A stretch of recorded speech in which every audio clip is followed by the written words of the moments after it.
The following was recorded by JohnLothe and is intended for educational purposes. This recording is not to be sold or distributed for sale. If you wish to support the work and publishing of these recordings, please visit the JohnLothe Patreon page. If you come across these recordings anywhere else without my expressed support, and find that they are requesting donations for presenting this work to you, you will not be supporting the creator by doing so. This is just a friendly warning to anyone who may fall prey to predatory practices I have come across recently. Between Two Ages by Zbigniew Brzezinski. Chapter 2.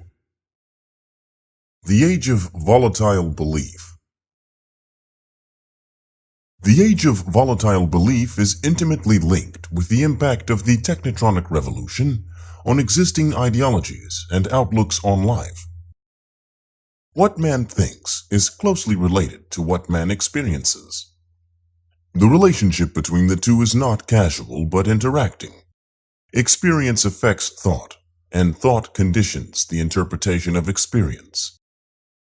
Today, the dominant pattern seems increasingly to be that of highly individualistic, unstructured, changing perspectives.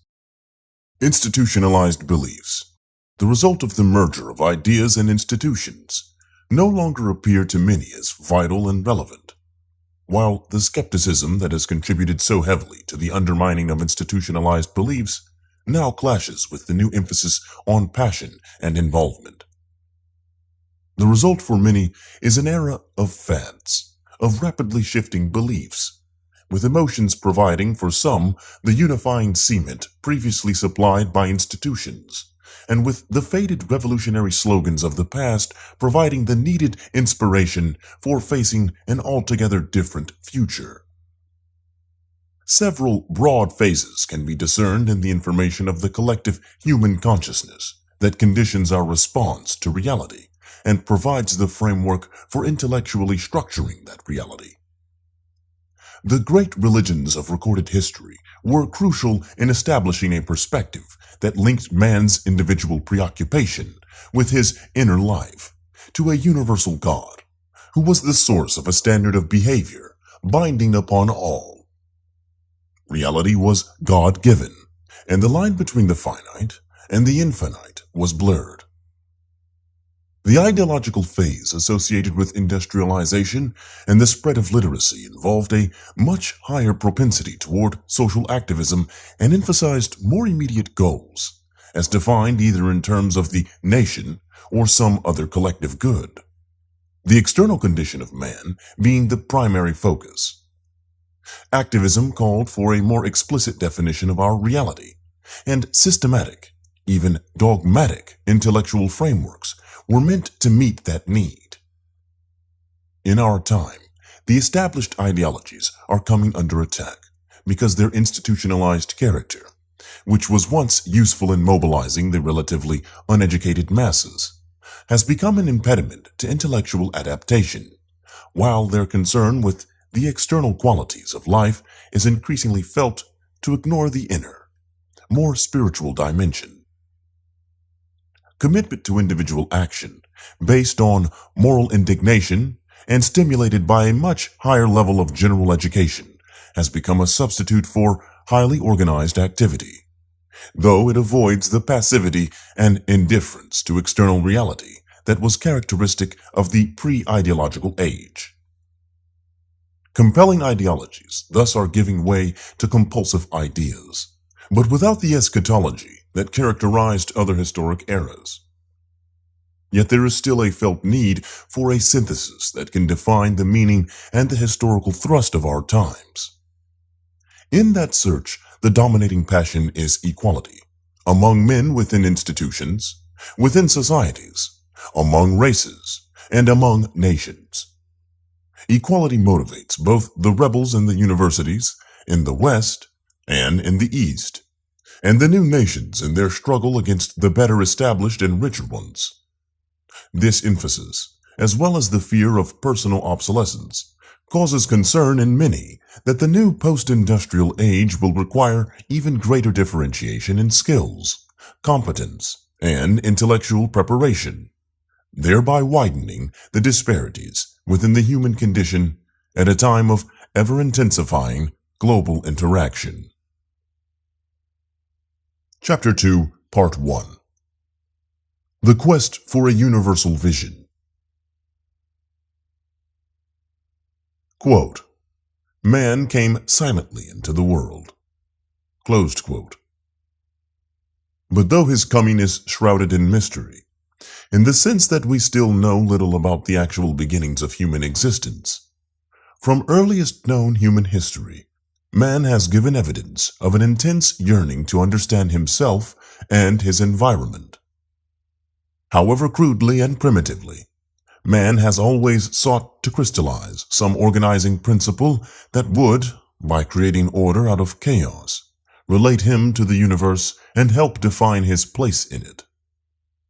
Despite the disappearance in earlier times of entire cultures, human evolution, or social development, has involved both an expansion in man's awareness of himself and his fellows as a human entity endowed with certain common qualities, and an increasingly systematic intellectual effort to define and organize his external reality meaningfully. There has thus been at work what Teilhard de Chardin has called an augmentation of consciousness, a stream whereby a continuing and transmissible tradition of reflection is established and allowed to increase. In terms of the entirety of human existence, that stream may indeed be a short one, as the critics of the notion of historical progress readily point out. Nevertheless, recorded history does provide strong evidence of growth, often halting and uneven, but growth nonetheless, in man's consciousness of a common human fate, of certain universal cravings, and of common moral standard. Even when they compete, religions and ideologies have increasingly done so in terms of and for the sake of principles that seem, when viewed from a historical perspective, more and more to involve semantic and not substantive differences. This is not to deny that practice has often widely differed. It is, however, remarkable that conflicts have been waged over competitive claims to a superior interpretation and application of such universal values as democracy, welfare, individual dignity, and personal freedom. The Universal Religions. The crucial breakthrough in the development of human self-awareness on a mass scale came with the great religions, the first universal synthesis that simultaneously expanded man's vision both vertically and horizontally. Vertically, to define in extended and complex terms man's relationship to a God that was not a small group's alone, but everyone's. Horizontally, to articulate a series of imperatives that governed man's obligations to man, on the grounds that all shared the divine spark.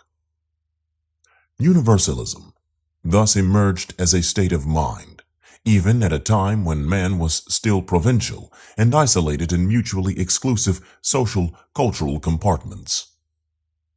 Accordingly, the birth of the universal religions represents the appearance of humanity qua humanity, the assertion of man's equality before God in terms of his spirit, his conscience, or his soul, laid the basis for the transcendental importance of the human being and for the much later assertion of the equality of men in their political and social dimensions.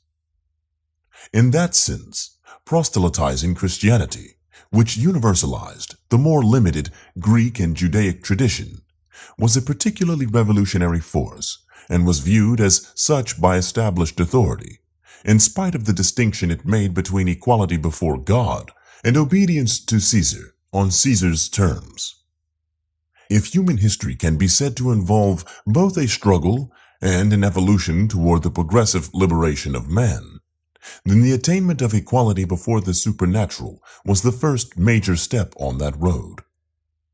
But early man could neither control nor comprehend either himself or his environment. Both were essentially a mystery, a given to be accepted, whatever the pains of life might be. As a consequence, the distant future became a much more intense object of preoccupation than the immediate present. The inability to cope effectively with disease, plagues, infant mortality, a short lifespan, or natural disasters such as floods and crop blights prompted man to seek refuge in all-encompassing definitions of his reality. These, in turn, provided at least partial justification for the view that human endeavor was futile and for the necessity of accepting events with fatalism. By taking refuge in an autonomous, distant, divine future, man relieved himself of the obligation to struggle intensely with the present under circumstances he was neither intellectually nor practically prepared for.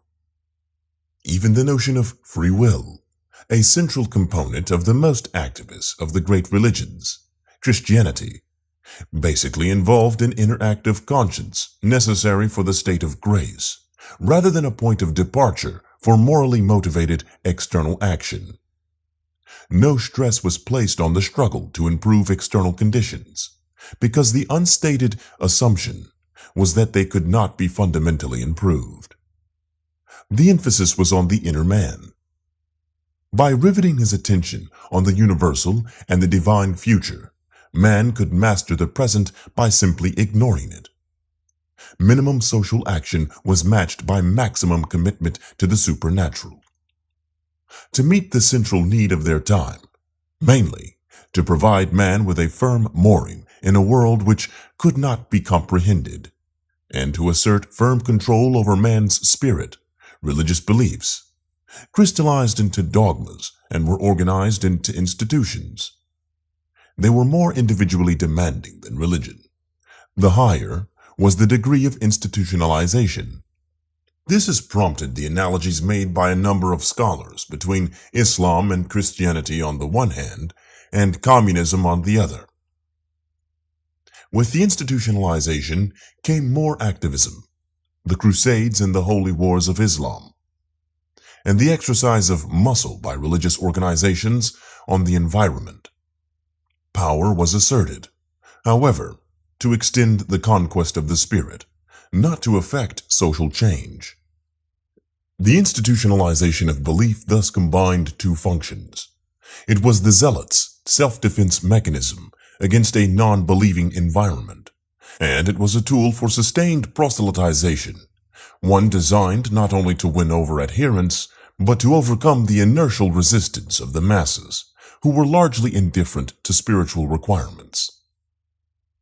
Although Christianity has been the most activist of the great religions, and has thereby laid the basis for the subsequent secular revolutionary movements that have dominated Western history, the process of institutionalization, and hence the emergence of the part of organized religion on a stake in the status quo, has tended to mute the radical message in the Christian concept of history, the movement toward salvation, on earth as in heaven. Thus, in practice, the Christian churches have gradually come to accept social stratification and even to benefit from it, as in Latin America. And some Lutheran varieties have even come to sanction in dogma concepts of racial inequality that are at extreme variance with the initial egalitarian revolution represented by the new Christian relationship between God and man. The other great religions have been more passive, both in practice and in theory. Buddhism does not contain imperatives for social change, but offers salvation from reality. Unlike Christianity, nirvana does not serve as a springboard for temporal activism. Similarly, Islam's dominant strain of fatalism has worked against the presence of at least that element of tension between eternal peace and heaven on earth that is so strong in Christianity, and that has prompted its repressed activism. The national identity.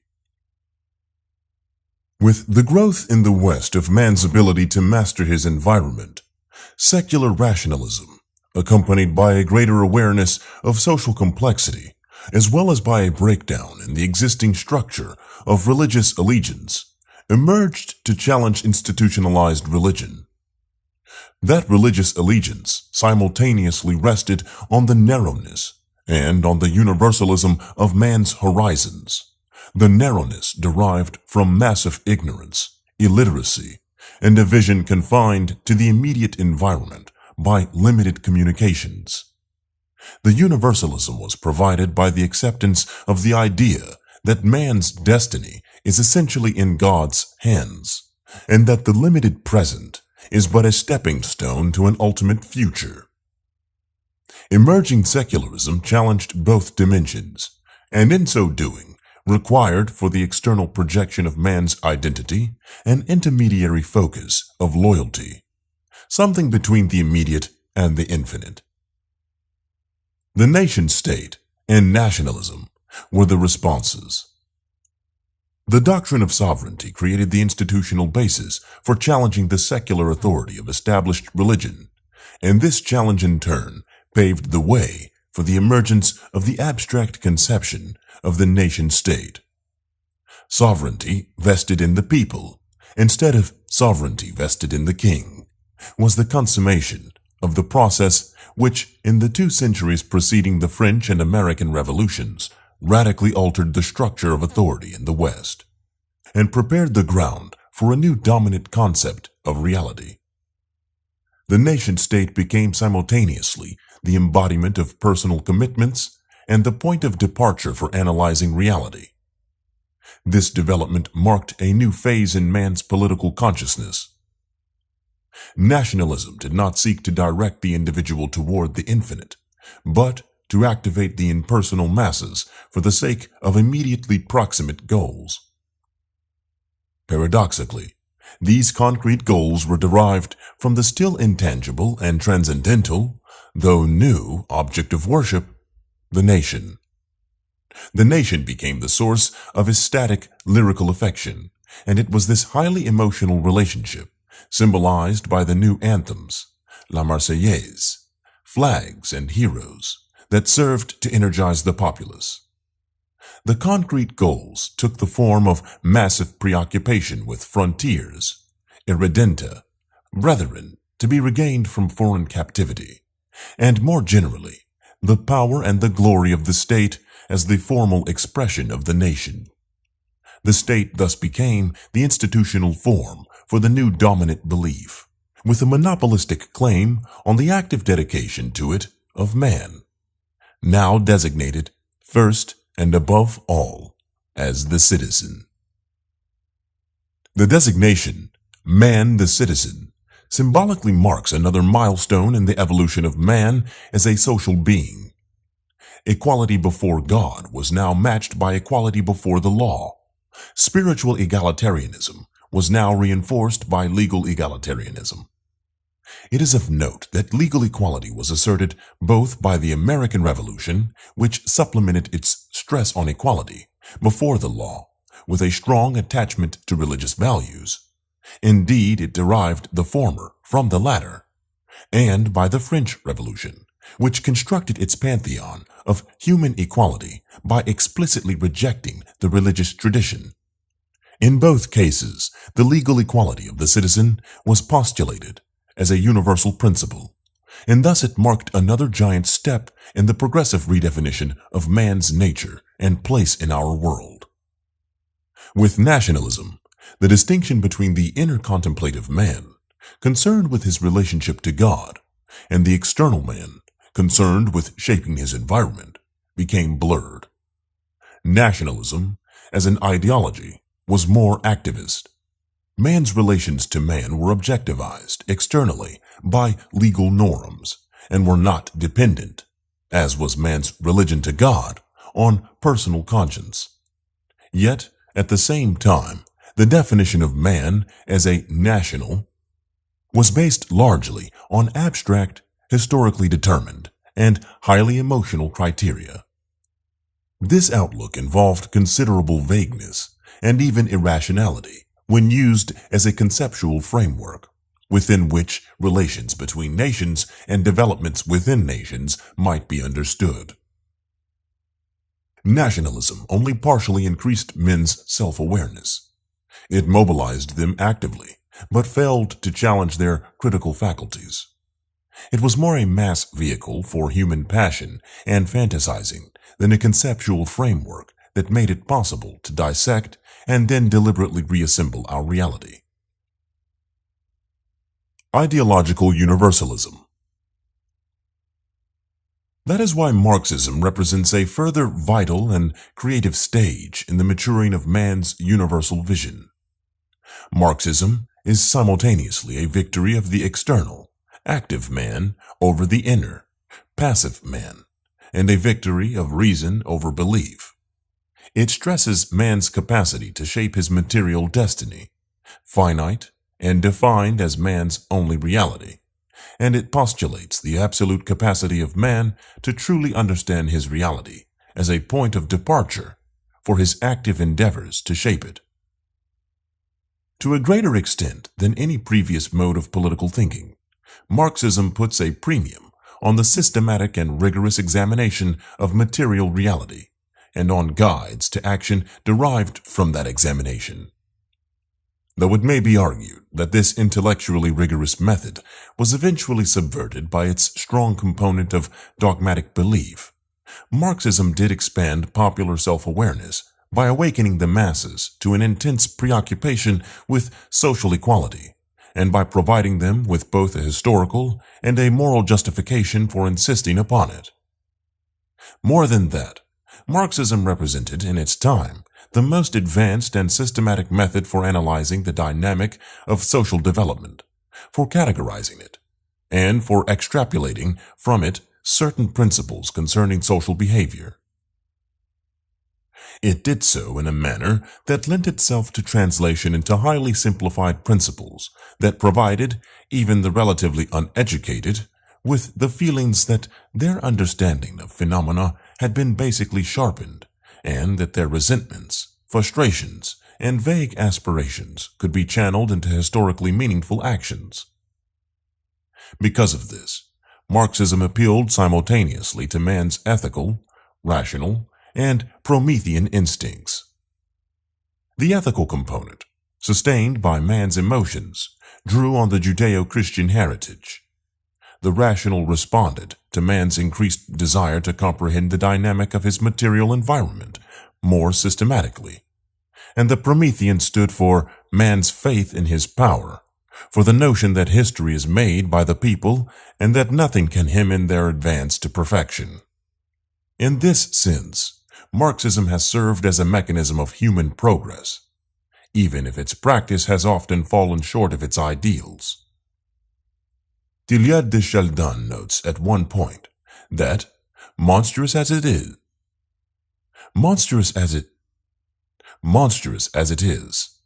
is not modern totalitarianism really the distortion of something magnificent, and thus quite near to the truth?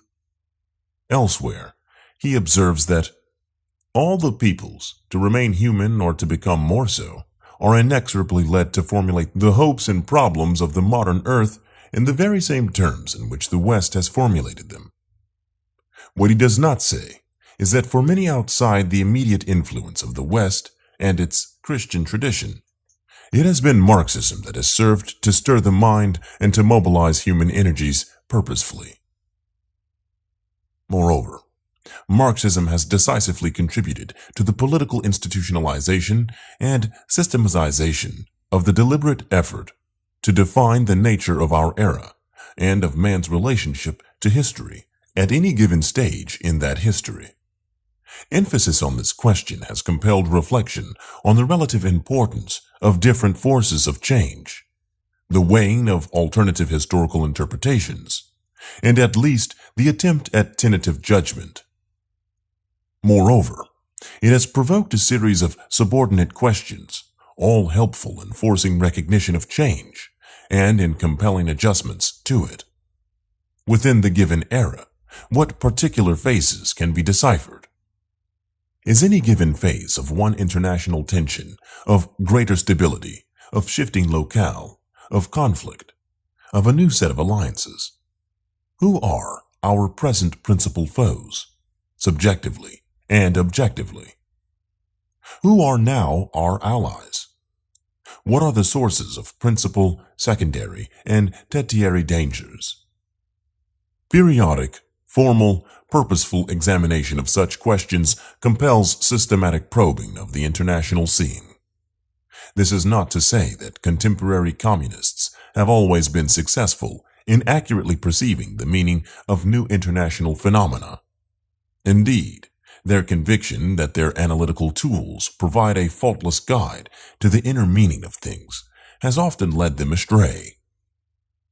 Unwilling to accept the notion of the relativity and elusiveness of truth, they have elevated their inescapably partial insights into absolute dogmas and reduced complex issues to gross oversimplifications. Nonetheless, to define communism, the institutionalized expression of Marxism, primarily as a disease of the transition from traditional to modern status, or to assert that Marxism is, in fact, nothing but an epiphenomena of technical development, a phase of the painful marriage of man and technique, is to neglect what will probably remain the major contribution of Marxism, its revolutionary and broadening influence, which opened man's mind to previously ignored perspectives and dramatized previously neglected concerns. To say as much is not to ignore the subsequently enslaving effect of institutionalized Marxism, especially when in power, or its analytical inability to cope with the problems of the advanced 20th century world. It is to assert that in the gradual evolution of man's universal vision, Marxism represents as important and progressive a stage as the appearance of nationalism and of the great religions.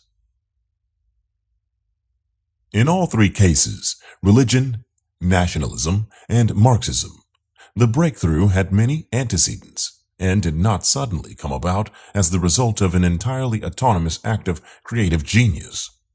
Marx capitalized on the intellectual achievements of his immediate predecessors, for some of whom socialism had a strong religious basis. Similarly, nationalism and the great religions were the articulate synthesis of moods. Similarly, nationalism and the great religions were the articulate synthesis of moods, of attitudes, and of certain social receptivity that had matured over a very long period of time. Also, in all three cases, the breakthrough in perception was followed by perversion in practice. Religious wars and the Inquisition, national hatreds expressed in unprecedented mass slaughter, brutal terror, purges, and totalitarian subjugation of the mind as well as the body in the name of humanist ideology. Nevertheless, in all three cases, the intellectual horizons of man, once widened, could not again be narrowed. Equality before a universal God and the emphasis on individual conscience, equality before the law, and a commitment to a social entity larger than the immediate one, social equality, and a concern for analytically dissecting the dynamic thrust of history, all have cumulatively helped to fairten and enlarge man's political and social consciousness. Given the dominant role of the activist West in shaping the outlook of our times, now, in the second half of the 20th century, almost everyone, often without knowing it, is to some extent a Christian, a nationalist, and a Marxist.